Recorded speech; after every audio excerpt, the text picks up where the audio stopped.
guys, one of my most requested videos on this channel is an update as to whether or not I would recommend the Louis Vuitton Neverfull, and this is to kind of chat a little bit about wear and tear. I don't want to talk too much about wear and tear because I did a video on this once before and I don't wear this bag all that much anymore, and so it's not like I can say I wear this every single day and this is the wear and tear. I would say it's probably had a solid 2 years of wear and tear, and that video probably shows you everything you need to know, so I will link it below if I can find it. Hopefully it's still up there. If not, I will reproduce it at some point.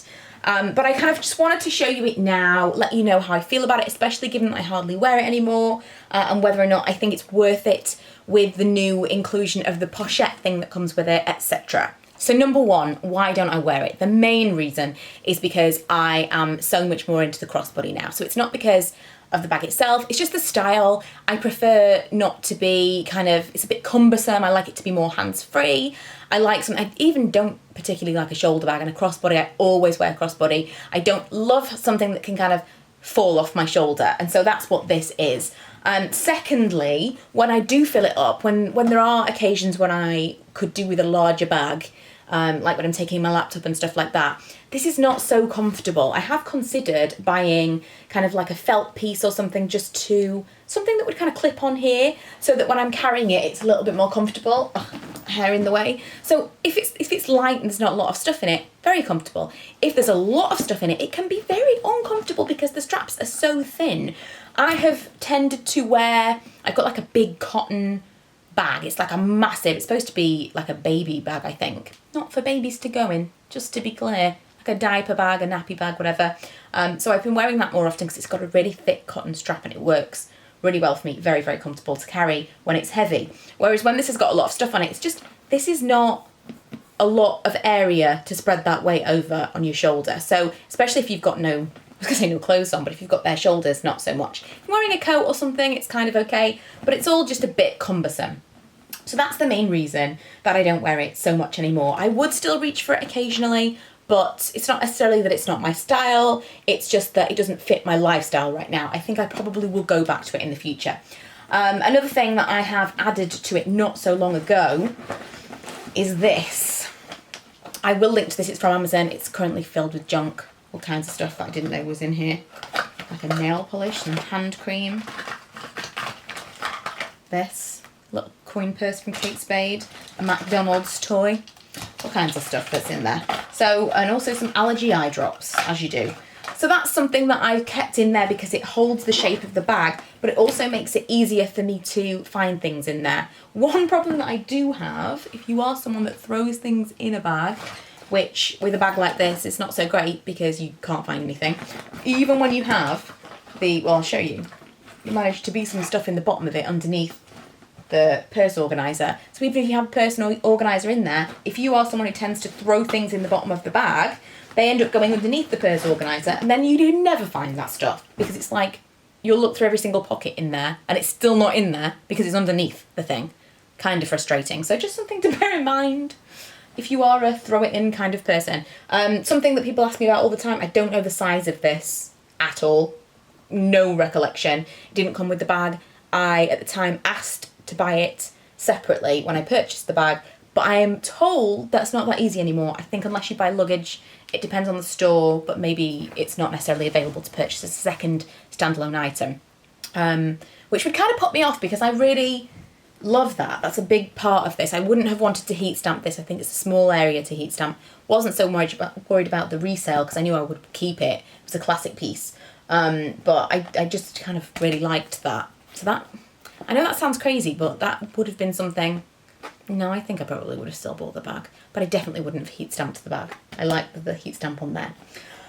What else did I want to talk about? So the durability of the bag is fantastic, and I do have 2 other pieces to show you here to give you some examples. So this is the Damier Ebene canvas, and I think it's probably one of the most wearable versions because it's quite neutral, but it's quite understated. I think it's quite kind of one of those things that it looks like a designer bag, but it's not a really in-your-face monogram designer bag, but it's also, it kind of goes with everything. It's dark enough for it to go with as a black bag, but it also goes with other stuff. It's one that I never found that it wouldn't go with something, you know, very, very versatile. I would say probably a similar thing with the Azure canvas, because again, it's quite an understated, apart from the fact that it's bright, because of the colour, it's quite an understated pattern. The Louis Vuitton is just like in occasional squares. It's not really in your face designer. There is something that I would say is not so great about this. It would be okay in this style of bag, I believe, because all you're looking at is the Azure canvas and then the trim would be the vachetta leather. But anything where you've got this glazing around the corners, I've been very, very disappointed with the way this is discoloured here, and just kind of is starting to look a little bit grubby. I've seen people compare new and old Azure pieces, and you can see that even the canvas has kind of got dirty over time. That wouldn't worry me so much, because what are the chances that you're going to put things side by side very often? I think I probably would still consider the Neverfull in the Azure canvas, maybe, but I maybe wouldn't purchase any small like SLG type things in it, because I don't think the glazing on it looks so great. I just think that's kind of dirty looking, that it's been kind of discoloured. It's not so great. By comparison, I have this, which is a very old, it was a second-hand to me piece, which is in the original monogram. And this is wrecked. If you look at the corners, this is like, I mean, it's old, so as it goes, it's not so bad. But you can see that all of the glazing from the corners has gone completely. But it's not as obvious. If I kind of trim that, it's not as obvious, which I know some people will be like, blasphemy. But it's not as obvious in the darker colours. And I think that it is a little bit more hard wearing, the darker prints. I would potentially go for SLGs in this in the future, because I think, for me, the Eben is a bit blah in an SLG. In a large bag, understated is great, but in an SLG, I prefer it to be a little bit more fun, which is why I went for the Azure. But I more wanted to compare the way that they wear than anything else. So like the 3 prints or the 3 canvases that you can get and how they wear. I think the darker one's probably just going to look better over time, because, you know, as things kind of get dirty, I think it just looks okay. I mean, that really is going pretty strong to say. I think it's probably about 20 years old. I did get it heat stamped, which in my mind was them verifying it that it's not a fake, but who knows? So the one that I got was the original with the red inside. I know there are different versions now. I, again, would definitely go for the red, because I think it kind of hides dirt a little bit better than the ones that have got the paler shades inside. I know they do different versions now. You can get the monogram with different colours inside. It used to just be the beige. I think it was the one with the hot pink, because that's really cool. I love that. Something that would put me off the ones with these would be the beige interior, especially the rose ballerine interior. Looks beautiful, but it's going to get dirty so quickly. This has got the rose ballerine lining in leather, but I can't imagine having something that was fabric in that pale pink. That would kind of stress me out a little bit. Whereas this one, even on the inside, if I take this out for you, it's got some stuff in the bottom, and it could do with cleaning out, but it doesn't look too bad. It kind of, more than anything, is kind of a little bit dusty inside, but there's no major marks, and I'm really not careful with things, so it has been a very, very durable purchase. The only other thing to mention is, of course, the fact that this is prone to cracking, and it's a little bit harder to keep nice than the regular vachetta leather. I have heard as well that the vachetta leather straps are a little bit more comfortable. So don't take my word for it when I talk about the discomfort on the straps, because that may be a thing. Another reason that I would potentially get the Azure is just to kind of see the difference in how I quite like the Azure with the dark vachetta, and it's just a little bit more flexible. This is like a treated leather, which people have said in the past they've had major problems with. I haven't. It's all kind of fine. I can see some scuff marks that wouldn't be there if it was vachetta, but at the same time, the vachetta can have kind of like watermarks on it and stuff. It swings and roundabouts, really. Ultimately, in a nutshell, I know that some people will be like, stop talking, just get on with it. Yes, I would buy this again. No, not right now. It's not kind of fitting my lifestyle right now, but I do think that if you are looking at this bag and you enjoy a shoulder bag and you enjoy a bag that you can throw a load of stuff in, you don't mind that potentially it will be a little bit heavy, a little bit uncomfortable on the shoulder.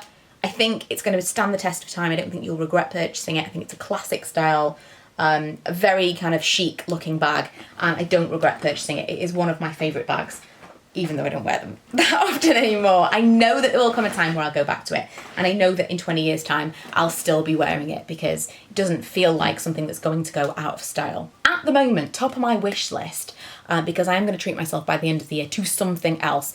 The two things at the top of my wish list are the Pochette Matisse, which earlier this year I was like, I'm going to do it, and then I couldn't pull the trigger. But the Pochette Matisse, I think I was nervous that it was going to be too trendy a bag, and I didn't want to spend all that money and then it'd be like a really dated style. I don't know, let me know how you feel about it, because I'm still kind of on the fence about it. I also love the Favourite. I would want the MM, which is the larger size of the two. I think they do a PM, which is smaller in MM, and I think that's the biggest one that they do. Those are the two styles that I was looking at. Originally, I wanted the MM in the Azure. Now I've had the purse in the Azure and I've seen how the glazing is. I don't think I would do that. I think I would get it in the monogram. But I would love your opinions on those pieces. Let me know if you've got any of them, or just kind of what you think of them. They're both kind of the things that I'm looking at right now for my next purchase. I love Louis Vuitton for a multitude of reasons, but I love their customer service. I love the packaging. I love the whole experience of purchasing on Louis Vuitton.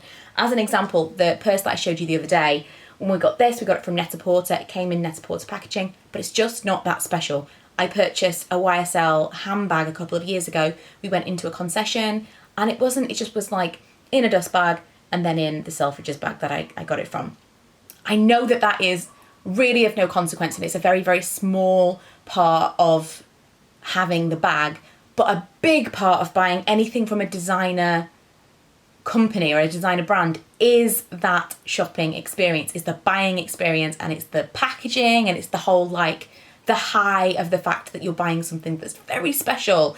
And when they don't have that element, it takes something away. Because let's face it, no bag is worth what they're charging for these bags. Nothing is actually worth that. You're buying a special moment and a special thing that you can feel special about. It's all complete nonsense. So you kind of want that. That's the thing that you're buying. And certain brands just kind of don't do it for me. This being one of them. I love the actual product, but they lose something in not having that special feeling around the purchase. Whereas Louis Vuitton do it so well with the packaging and going in. The whole thing is awesome.